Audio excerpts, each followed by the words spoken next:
ধর্ষকের মৃত্যুর আগে ধর্ষিতাকে মৃত্যুবরণ করতে হয়। এটা হচ্ছে আমাদের সোনার বাংলাদেশ। একজন ধর্ষকের জীবনের মূল্যটা এত বেশি যে তাকে ফাঁসির মঞ্চে দাঁড় করা যাবে না। আমরা বাংলাদেশে কয়জন ধর্ষকের নাম জানি যাকে কঠোর থেকে কঠোরতম শাস্তি দেওয়া হয়েছে, যাকে ফাঁসির মঞ্চে দাঁড় করা হয়েছে? আমরা কি আদৌ কেউ জানি? জানি না। অথচ আমরা কতগুলো যারা ধর্ষিত হয়েছে তাদের নাম জানি, অনেক বড়। এই লিস্ট আসলে অনেক বড়, বলে শেষ করা যাবে না।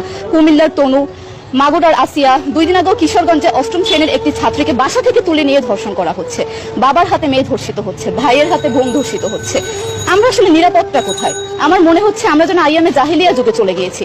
মাঝে মধ্যে মনে হয় এর থেকেও খারাপ সময় আছি আমরা, কারণ ওই যুগে মেয়েরা অ্যাটলিস্ট সম্মান নিয়ে মৃত্যুবরণ করতে পারত। জন্মের পরপর জ্যান্ত মাটিতে পুঁতে দেওয়া হতো, আর আমাদের ধর্ষণ করে নির্মমভাবে তারপর মৃত্যুবরণ করতে হচ্ছে। যদি সরকার আমাদের ওই নিরাপত্তা নাই দিতে পারে, তাহলে সরকারের কাছে আমাদের অনুরোধ, আমাদের জ্যান্ত মাটিতে পুঁতে দেখ। আমরা বেঁচে থাকতে চাই না, আমরা সম্মান নিয়ে মৃত্যুবরণ করতে চাই। আমরা এই দেশে থাকতে চাই না যেই দেশে আমাদের কোনো নিরাপত্তা নেই, যেই দেশে রাস্তা দিয়ে হাঁটলে আমাদের মধ্যে একটা আতঙ্ক কাজ করে, কখন কি না কি হয়ে যায়।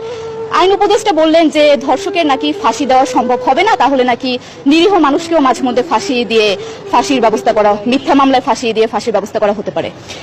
আইন উপদেষ্টার কাছে আমার প্রশ্ন, আল্লাহ না করুক আজকে যদি আপনার কাছের কেউ, আপনার বোন অথবা আপনার স্ত্রী অথবা আপনার মেয়ের সাথে যদি এরকম কোনো কিছু হতো, আপনি কি আসলে এটা বলতে পারতেন যে না, ধর্ষককে ফাঁসি দেওয়া যাবে না?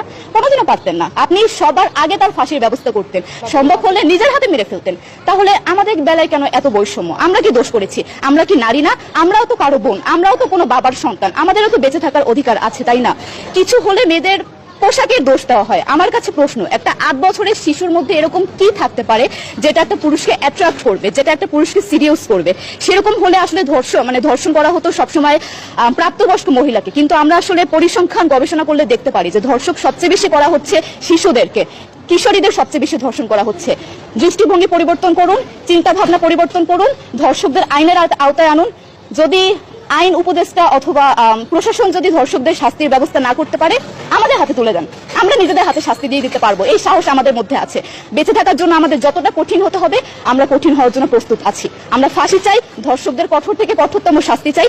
যতদিন না পর্যন্ত ফাঁসি দেওয়া হবে, যতদিন না পর্যন্ত ধর্ষকদের শাস্তির ব্যবস্থা করা হবে, আমরা আমাদের আন্দোলন অব্যাহত রাখবো। দরকার হলে আমরা শিক্ষা প্রতিষ্ঠান বন্ধ করে দিব, তবুও আমরা থামবো না। এটাই আমাদের দাবি।